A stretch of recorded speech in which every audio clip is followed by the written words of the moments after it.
All right, let's do a tour of the frozen wasteland of Hoth. God, we got gusts about 40 miles an hour up here.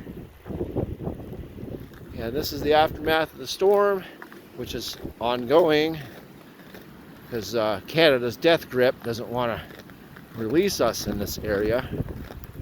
Right now, we've got hail, small hail falling with wet rain. It's joyous.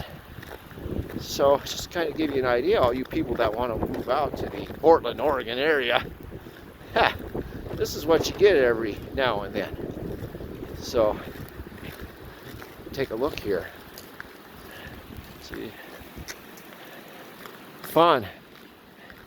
See, it's not the volume that's the issue when you're dealing with the climate up here.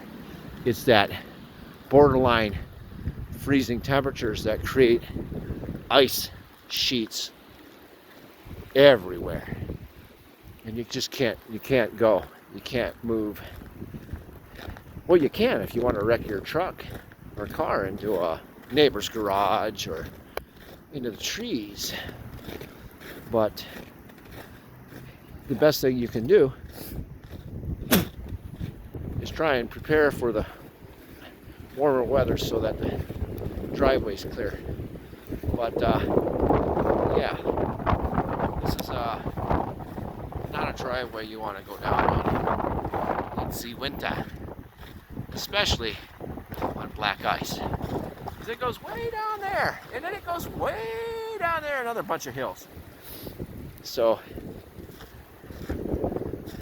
this is what it looks like after our storm. It's supposed to be another cold front moving in from